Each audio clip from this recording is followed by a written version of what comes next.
আসসালামু আলাইকুম বন্ধুরা, আমি এনাম। আশা করি সবাই ভালো আছেন, সুস্থ আছেন এবং নিরাপদে আছেন। তো মানব জমিন এরকম একটা খবর দিয়েছে যে একদিনে $3,400 কোটি হারিয়েছে আদানি গ্রুপের ঘুষকাণ্ড বিশ্ববাজারে কি প্রভাব ফেলবে। তো এটা 54 মিনিট আগে আসছে। তো আমি একটু পড়ে নিই আর কি। হ্যাঁ, তো এখানে পুরোটা পড়বো না, সংক্ষেপে পড়বো আর কি। আদানি কাণ্ডে তোলপাড় পুরো বিশ্ব, তাদের জালিয়াতি প্রতারণা নিয়ে সারা বিশ্ব সরব। এমন খবর প্রকাশ হওয়ার পর বৃহস্পতিবার একদিনেই আদানি গ্রুপ $3,400 কোটি বাজার হারিয়েছে শেয়ার বাজারে। তো এইটা আমরা দেখতেছি এবং দেখেন এখানে আদানি যুক্তরাষ্ট্রে নবনির্বাচিত প্রেসিডেন্ট ডোনাল্ড ট্রাম্পের বিজয় উদযাপন করেছেন। যুক্তরাষ্ট্রের ফেডারেল প্রসিকিউটররা অভিযোগ করেছেন তিনি $25 কোটি ঘুষ দুর্নীতির সঙ্গে যুক্ত। এবং আমরা দেখছি যে এখানে কেনিয়া তাদের মানে দুটা প্রজেক্ট থেকে একেবারে আদানিকে ঝাঁটায় বের করে দিছে। এবং আমরা কি বলে শ্রীলঙ্কাতেও দেখছি, শ্রীলঙ্কাতে যে নতুন সরকার আসছেন আর কি, তো সরকার প্রধান মানে নির্বাচনের ঘোষণা দিয়ে আসছিলেন যে তাদের ওখানে দুটো প্রজেক্ট আছে, সেটাও তারা সরাই দিবে। তো তারা মানে সরিয়ে দেওয়ার মতোই আসলে এরকম একটা আওয়াজ তুলেছে। এবং আমরা রিসেন্টলি বাংলাদেশে যেই হাইকোর্ট যে নির্দেশনা দিয়েছে যে একটা তদন্ত কমিটি গঠন করা হোক, কারণ তারা রিসেন্টলি আদানি গ্রুপ টাকা মানে পেন্ডিং টাকা মানে প্রায় 1,000 কোটি টাকা তারপরে দিচ্ছিল আর কি। তো এগুলা নিয়ে কমতে কমতে 800-700 কোটি টাকাতে এসে দাঁড়ায় এবং এগুলি সব আওয়ামী লীগের সময়কার ডিউজ আর কি। তো আমরা সরকারকেও মানে ডক্টর ইউনূসকেও আমরা বলতে শুনেছি যে এগুলো তো পেন্ডিং টাকা, মানে শেখ হাসিনার সময়ের টাকা আর কি।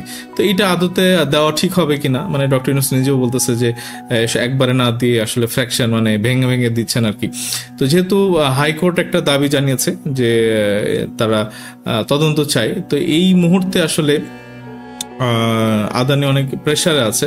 তো আদানি তাদের যেই কি বলে মানে ইন্টারন্যাশনাল ওয়াইজ যে তাদের মানে শেয়ার হোল্ডাররা আছে তারা শেয়ার বিক্রি করে দিচ্ছে আদানির। এবং মানে মোদির সাথে তার যে লিঙ্ক আছে, আমরা বাংলাদেশে দেখছি যে কোনো রকমের ডিসিশন হইলেই আদানির সাথে মোদির স্পোক্স পার্সন হিসাবে আদানির সাথে শেখ হাসিনার বৈঠক আমরা দেখছি আর কি।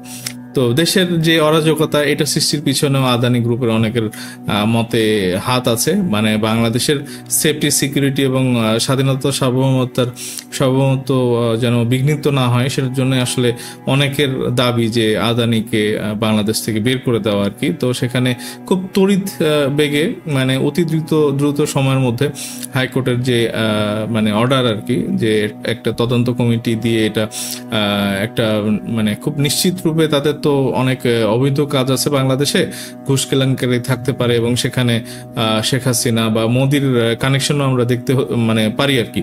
তো এগুলো আসলে গোপন না রেখে খুব দ্রুত সময়ের মধ্যে ডক্টর ইউনূসের প্রশাসনের উচিত যে এগুলি খোলাসা করা, জনসম্মুখে মানে একেবারে প্রকাশ করা। এবং আদানির যদি সংশ্লিষ্ট যেই বাংলাদেশের প্রশাসনের বা শেখ হাসিনার ভিতরে যদি কোনো রকমের ঘুষের ব্যাপার স্যাপার থাকে, এটা আমার মনে হয় যে অতি দ্রুত মানে 1 সপ্তাহের মধ্যে এটা কি বলে তদন্ত করে এটা প্রচার করা। এবং যদি থাকে আমার মতে তাকে অ্যারেস্ট ওয়ারেন্টও একটা ইস্যু করা আমার মনে হয় উচিত।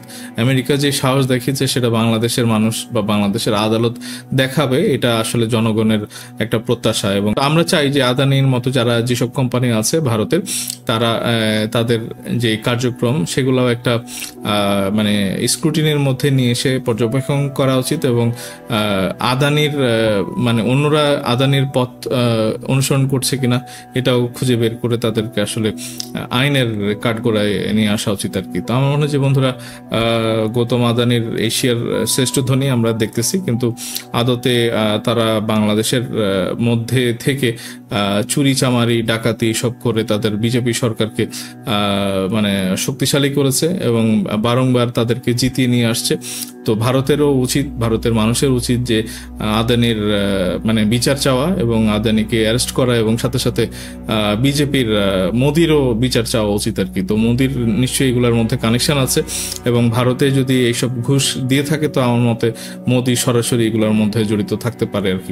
যদি আমরা দুর্বল দেখি, আমার মনে হয় যে মোদিও দুর্বল হবে এবং বাংলাদেশ আপামর মানুষ সবাই আসলে দেখতে চায় যে বিজেপির বা ভারতের যে আগ্রাসন সেটা একটু কমুক আর কি। তাদের এই আধিপত্য এগুলা দক্ষিণ এশিয়ার মধ্যে কমে যাক এবং সারা বিশ্বে কমুক আর কি। ভারত যদি তাদের আগ্রাসী মনোভাবটা আস্তে আস্তে বাড়াতে থাকে, তাহলে আমাদের স্বাধীনতা সার্বভৌমত্ব বিপন্ন হয়ে যেতে পারে। বন্ধুরা, আপনারা কে কি ভাবতেছেন, আপনারা আপনাদের গুরুত্বপূর্ণ মতামতগুলি কমেন্ট বক্সে জানাতে পারেন। তো এখনকার মতো এইটুকুই, খুব তাড়াতাড়ি ফিরবো, সাথে থাকেন। ধন্যবাদ সবাইকে, আসসালামু আলাইকুম।